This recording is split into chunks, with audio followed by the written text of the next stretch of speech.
August 14th, 1936, 11:47 p.m., Little Zion Missionary Baptist Church Cemetery, outside Greenwood, Mississippi. The air hangs thick and wet, the kind of delta heat that doesn't break even after the sun goes down.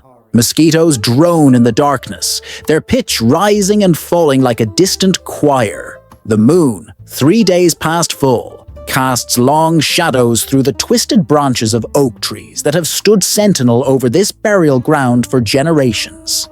Spanish moss sways without wind, and somewhere in the distance, a dog howls once, then falls silent. Robert Johnson sits on a limestone grave marker, his guitar across his lap. He's 25 years old, though his eyes carry the weight of someone who's seen twice that many years.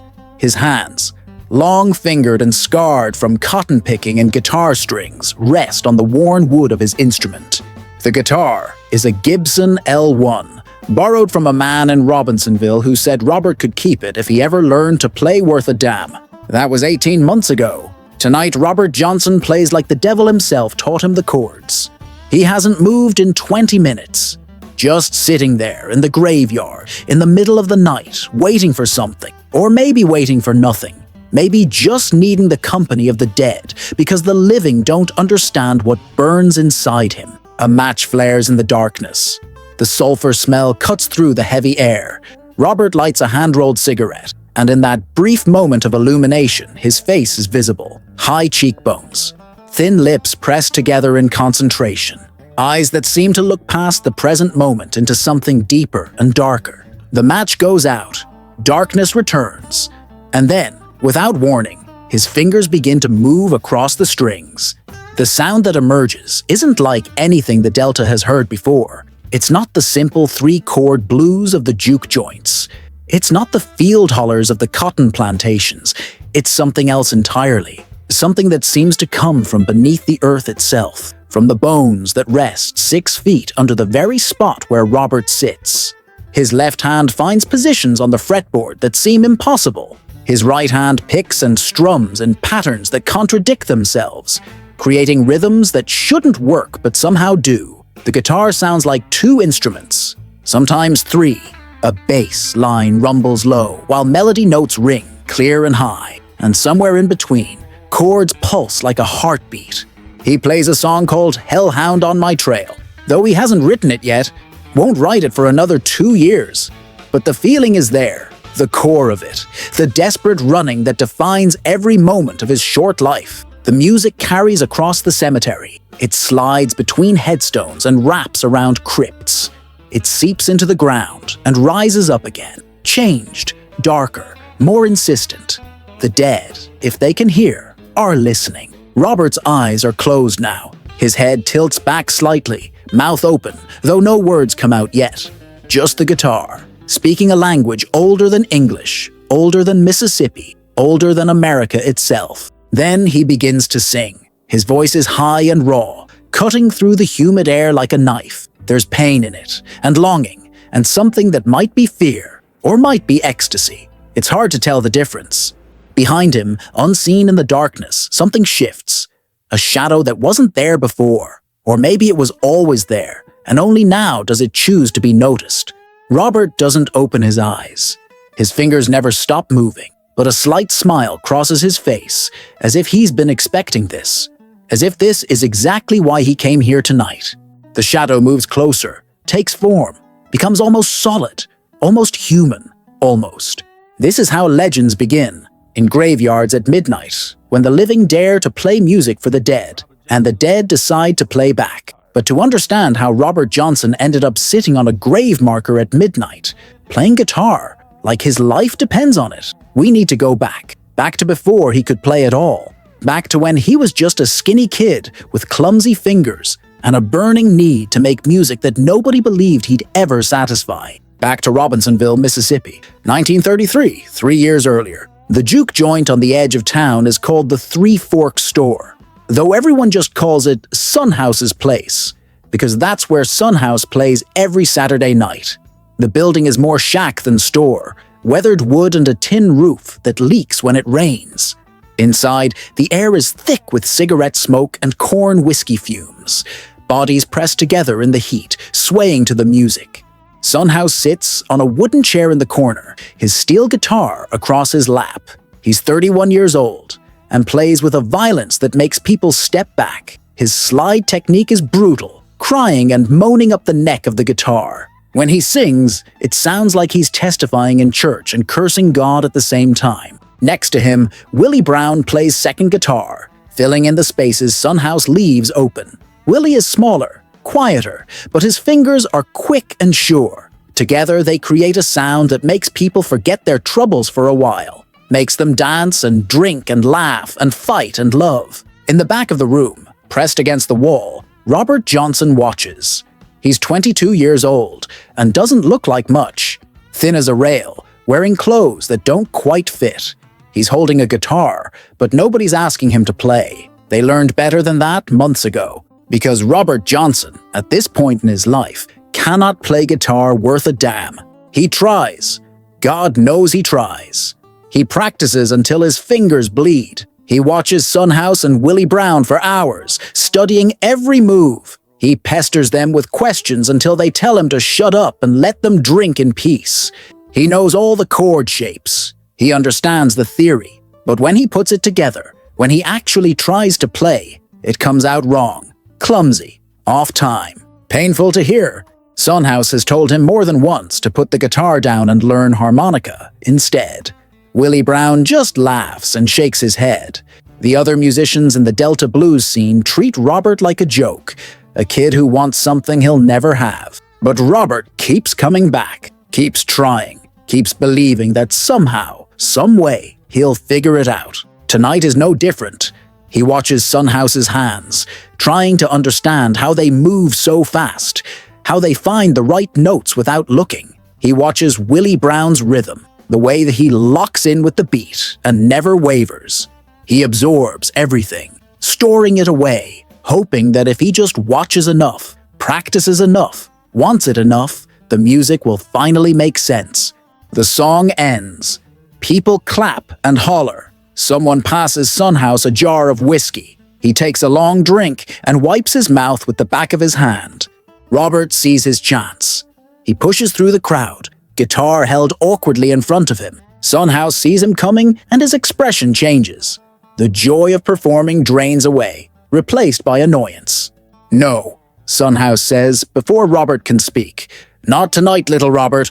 Not any night." "I've been practicing," Robert says. His voice is quiet, almost lost in the noise of the room. "I got better. Let me show you." "You ain't got better," Sunhouse says.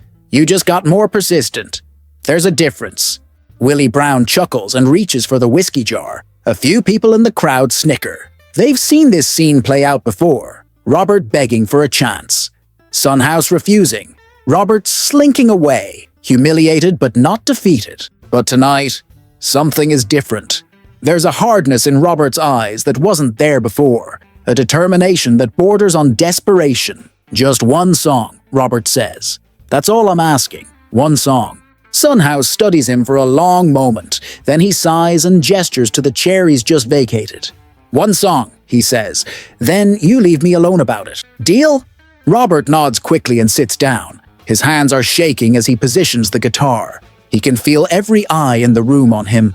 The pressure builds in his chest, making it hard to breathe. He takes a breath, places his fingers on the fretboard, begins to play. It's a disaster. Within 4 bars, it's clear that nothing has changed.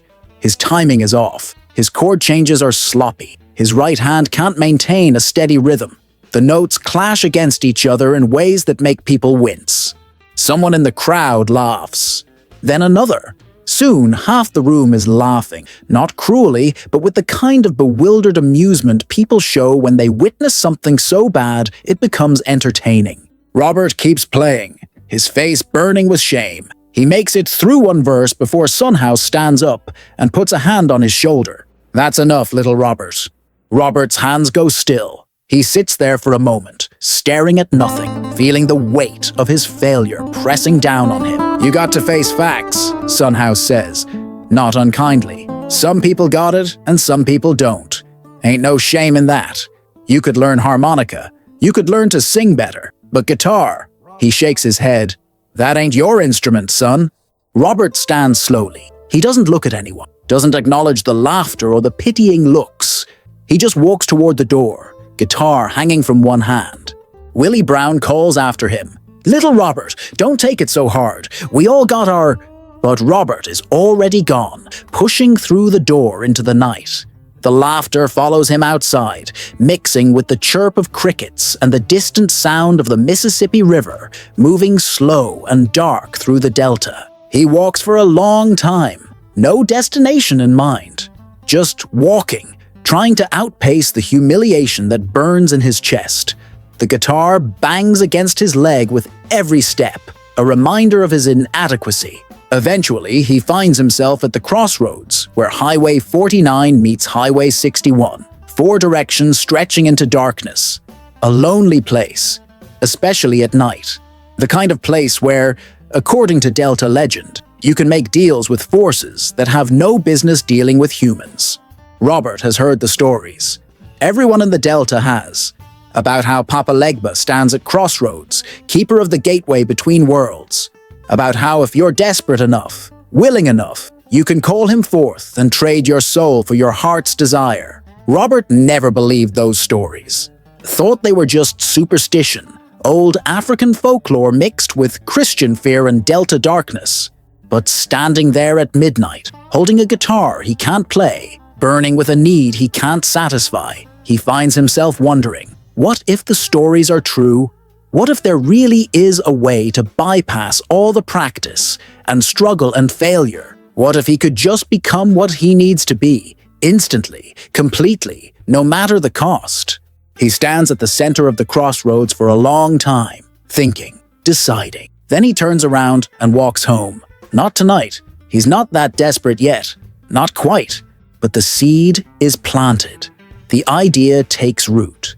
And 3 months later, when the humiliation has faded but the hunger remains, when he's tried everything he can think of and still sounds like a beginner, when every door in the Delta blues scene has been closed in his face, he'll come back to this crossroads. And this time, he won't walk away. But that comes later. For now, Robert goes home to the small shack he shares with his wife, Coletta. She's already asleep, her breathing slow and steady in the darkness. He sets the guitar in the corner and lies down beside her, staring at the ceiling, listening to the night sounds of the Delta. Sleep doesn't come easy. His mind keeps replaying the moment at Sunhouse's place. The laughter, the pitying looks. Sunhouse's voice saying some people got it and some people don't. Before dawn, he makes a decision. He'll leave Robinsonville, go somewhere else. Somewhere he's not known as the kid who can't play guitar. Somewhere he can practice in peace, without the weight of everyone's expectations and mockery pressing down on him. He leaves a week later, telling Coletta he's going to Hazelhurst to visit family. She doesn't believe him, but she doesn't argue. She knows about the music, about how it consumes him, about how nothing she says or does will change his course. Hazelhurst is where Ike Zimmerman lives. Ike is a guitar player with a reputation for being strange, for practicing in graveyards at night, for knowing techniques that don't make sense. Some say he learned from the devil. Others say he just practiced more than anyone else. Robert doesn't care about the truth. He just knows that Ike Zimmerman can teach him what Sunhouse wouldn't. The journey takes 2 days. Robert walks most of it, catches a ride for a few miles with a farmer heading to market. By the time he reaches Hazelhurst, his feet are blistered and his stomach is empty, but his determination hasn't wavered. Ike Zimmerman's house is on the edge of town, a small wooden structure that looks like it might collapse in a strong wind. Robert stands outside for 10 minutes, gathering courage, before finally knocking. The door opens. Ike Zimmerman stands in the doorway, backlit by kerosene lamp glow. He's in his 40s, with graying hair and hands that are permanently stained from guitar strings and dirt. His eyes are sharp, assessing Robert in a single glance. "You're Sunhouse's boy," Ike says, "the one who can't play." Robert's jaw tightens. "I can learn. Maybe. Maybe not." Ike looks him up and down. "What makes you think I want to teach you?" "Because you teach in graveyards," Robert says. "Because you know things other people don't. Because I'll do whatever it takes." Ike considers this. Then he steps aside, gesturing Robert into the house. "We'll see," he says. "We'll see what you're made of." For the next 8 months, Robert Johnson learns. He learns in Ike Zimmerman's house during the day, practicing scales and chord progressions until his fingers cramp. He learns in graveyards at night, sitting among the dead, while Ike demonstrates techniques that seem to defy physics. "The dead don't judge," Ike tells him on their first night in the cemetery. "The dead don't laugh when you make mistakes. The dead just listen, and if you listen back, they'll teach you things the living never could." Robert thinks Ike is speaking metaphorically at first, but as the weeks pass, as he spends more and more time playing guitar among tombstones under moonlight, he starts to understand. There is something about the graveyards, something that makes the music deeper, stranger, more resonant, as if the dead really are listening, as if they really do respond. Ike teaches him the basics first. Proper finger positioning, how to keep time, how to coordinate his left and right hands, all the technical foundation that Robert skipped in his rush to play like Son House. But then Ike teaches him the other things, the secrets. How to make one guitar sound like two by using his thumb to keep a bass line while his fingers pick melody. How to use open tunings to create chord voicings that shouldn't be possible with standard tuning. How to slide between notes in ways that make the guitar cry and moan like a human voice.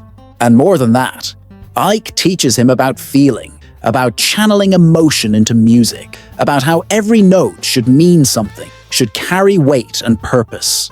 "Most people play guitar with their hands," Ike says. "You got to play with your soul, got to let the music pull something out of you that's deeper than skill, deeper than technique. You understand?" Robert understands, or at least he's beginning to. The months pass. Robert practices 8, 10, 12 hours a day. His fingers develop calluses on top of calluses. His back aches from hunching over the guitar. His eyes burn from practicing in dim light. But he doesn't stop, can't stop. Something is happening to him. He can feel it. A transformation that goes beyond just getting better at an instrument. The music is changing him, rewiring something fundamental in his brain, in his soul. He starts having dreams. Strange, vivid dreams where he's playing guitar for audiences that aren't human, where the music creates visible ripples in the air, where every note opens doorways to places that shouldn't exist. He wakes from these dreams with his hands already moving, fingers finding positions he's never been taught, playing songs he's never heard. Ike notices the change. "You're getting close," he says one night in the cemetery. "Close to something. I don't know what, but I can hear it in your playing. Something's opening up in you." Robert knows he's right. He can feel it too, like a door inside him that's been locked. His whole life is finally starting to open. Just a crack, just enough to let something through. But it's not enough. Not yet. He's better than he was, infinitely better. But he's still not where he needs to be. Still not at the level of Son House or Charlie Patton or the other Delta Masters. He's good, but good isn't enough. He needs to be transcendent.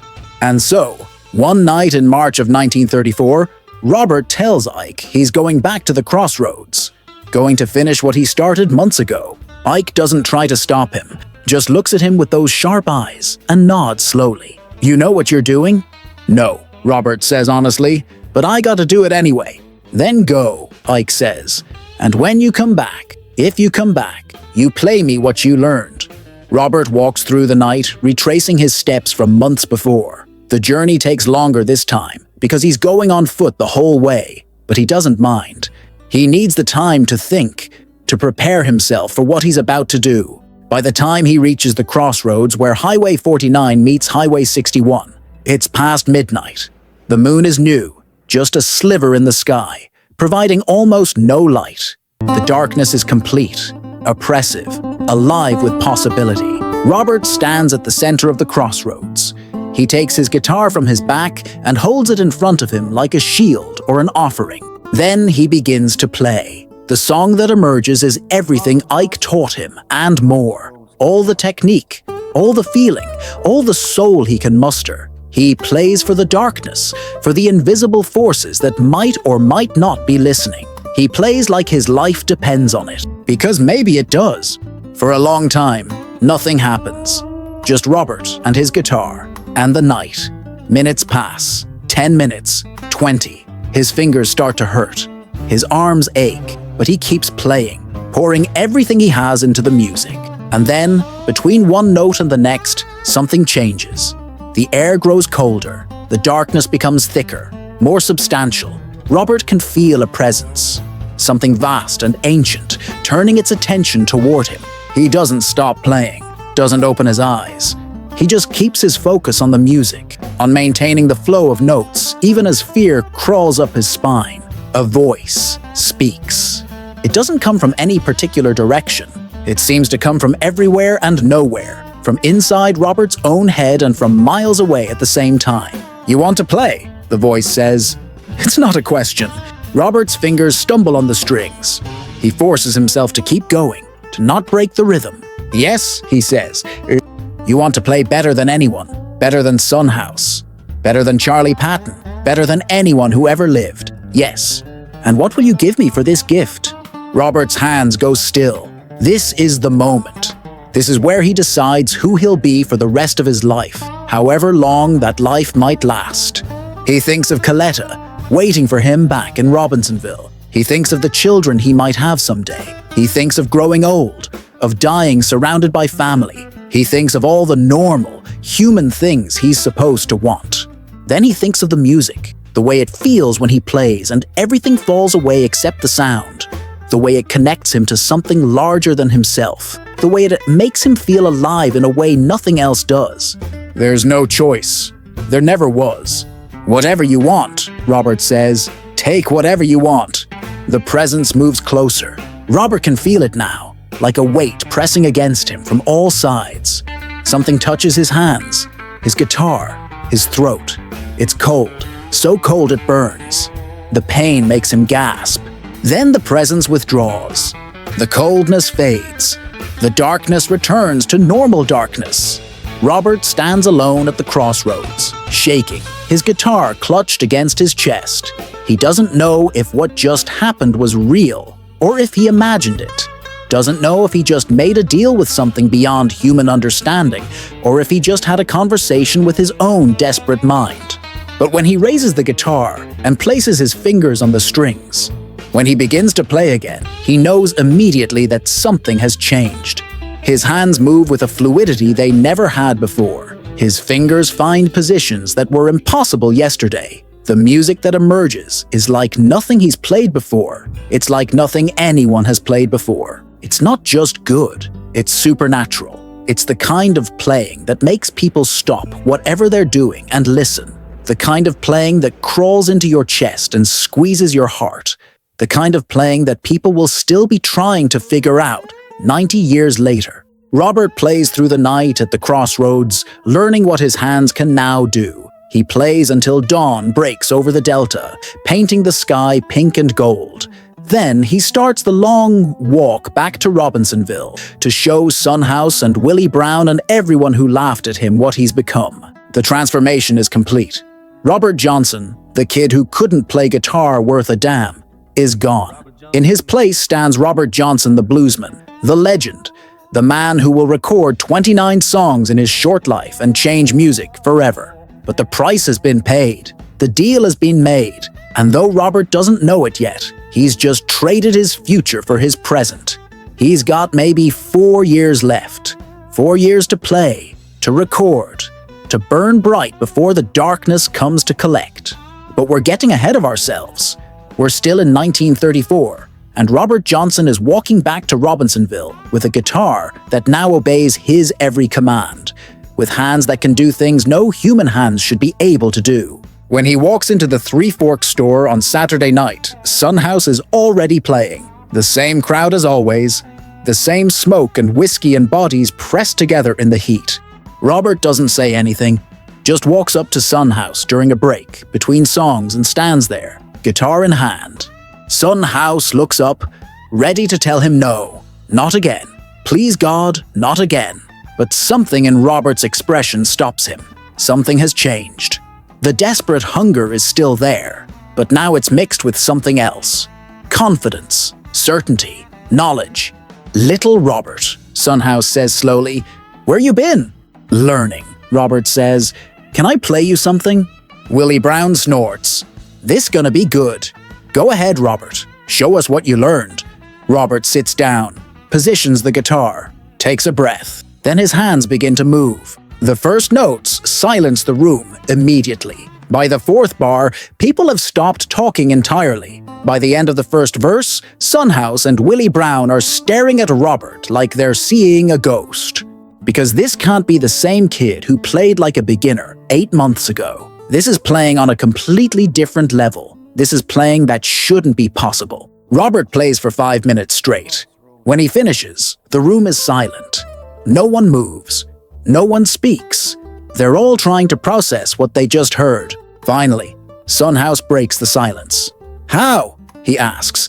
"How did you—" He stops, shakes his head. "Where did you learn that?" "Down at the crossroads," Robert says. "Ike Zimmerman taught me, and some others." Willie Brown reaches for the whiskey jar with a shaking hand. "That ain't natural," he mutters. "Nobody gets that good that fast. That ain't natural at all." "Natural or not," Sunhouse says, "that's the best guitar playing I ever heard. And I heard them all." He looks at Robert with new respect, mixed with something that might be fear. "You changed, little Robert. You ain't the same person you were." Robert knows this is true. He can feel it. The change isn't just in his playing. It's in how he sees the world, how he experiences time, how he relates to other people. Something fundamental has shifted, and he can never go back to who he was before. But he has what he wanted. He can play. He can play better than anyone. And if he's different now, if he's lost something in the process, well, that's the price. That's always the price. Word spreads quickly through the Delta. There's a new guitar player making the rounds. Young kid named Robert Johnson plays like nobody you ever heard. Makes his guitar talk like it's got a human throat. You got to hear him to believe it. Robert starts getting invitations to play at juke joints all over Mississippi, in Clarksdale and Greenwood, and Yazoo City, and Belzoni. He travels from town to town, playing wherever they'll have him, building a reputation. But the reputation comes with whispers, questions. How did he get so good so fast? What happened to him during those months he was gone? There's something wrong about his playing, something that doesn't feel entirely human. Some people say he made a deal, sold his soul for those skills. Robert never confirms or denies, just smiles that enigmatic smile and keeps playing. The years pass. 1934 becomes 1935 becomes 1936. Robert plays hundreds of shows in dozens of towns. He has affairs with women in every city. He drinks too much, fights too much, runs from too much. He's restless, always moving, never staying anywhere long enough to put down roots. It's as if he knows, on some level, that his time is limited, that he needs to pack as much living as possible into whatever time he has left.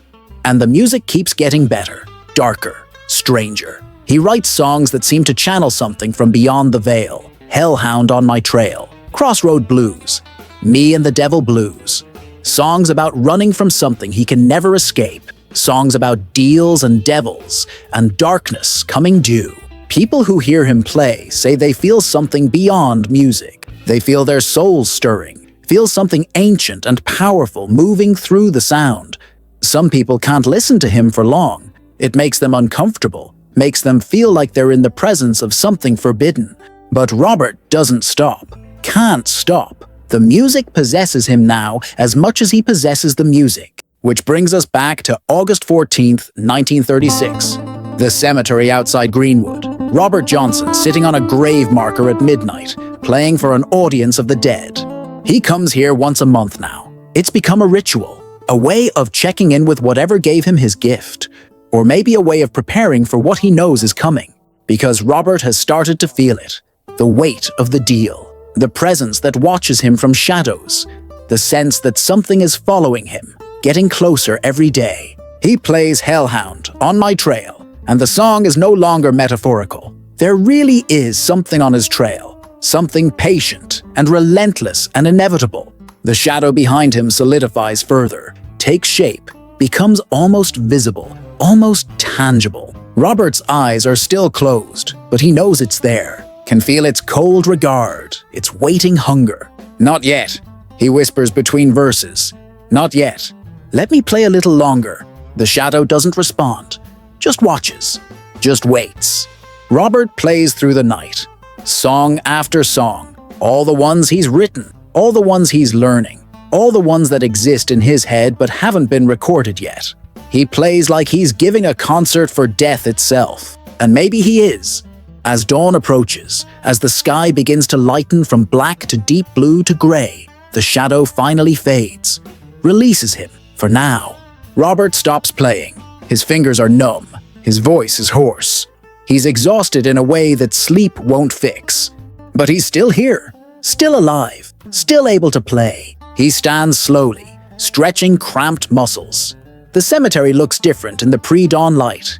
Less ominous, more peaceful. Just a collection of stone markers and carefully tended graves.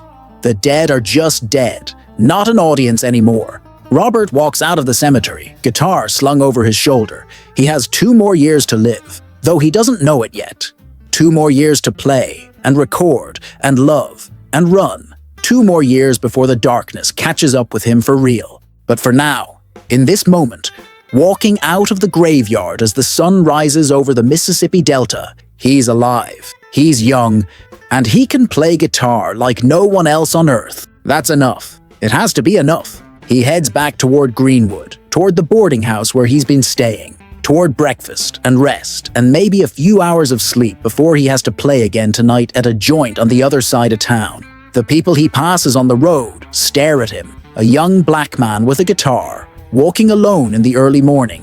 Some of them recognize him. Some of them have heard the stories. They nod or wave or quickly look away, depending on how the stories have affected them. Robert doesn't acknowledge them. He's somewhere else in his mind, already planning the next song, the next performance, the next moment of transcendence that will make all of this worthwhile. 2 months later, Robert Johnson will walk into a makeshift recording studio in San Antonio, Texas. He'll record 16 songs in a 3-day session. Then he'll do it again in Dallas 6 months after that, recording 13 more songs. 29 recordings total. That's all the world will ever have of Robert Johnson's voice and guitar. 29 songs to define a legend. 29 songs to change the course of blues, rock and roll, and popular music forever. But the recordings won't capture what it was like to see him play in person. They won't capture the uncanny quality of his live performances, the sense that something beyond human talent was flowing through him. They'll be technically impressive, musically groundbreaking, but they'll be missing something essential, because what made Robert Johnson truly legendary wasn't just his skill. It was the story, the mystery, the whispered rumors about crossroads and devils and impossible deals. The sense that he'd touched something forbidden and paid a price that couldn't be measured in ordinary terms. And maybe that's all true. Maybe Robert really did make a deal at a crossroads. Maybe something really did give him his gift in exchange for his future. Or maybe the truth is simpler and stranger. Maybe Robert Johnson was just a man with an overwhelming need to make music, who found a teacher in Ike Zimmerman, who practiced harder than anyone else, who happened to live in a time and place where myths and reality blended together so thoroughly that no one could tell where one ended and the other began. Maybe the Crossroads deal is just a story, a way of explaining talent that seems too great to be merely human, a way of making sense of someone who burned too bright and died too young. Or maybe the deal was real, but not in the supernatural sense.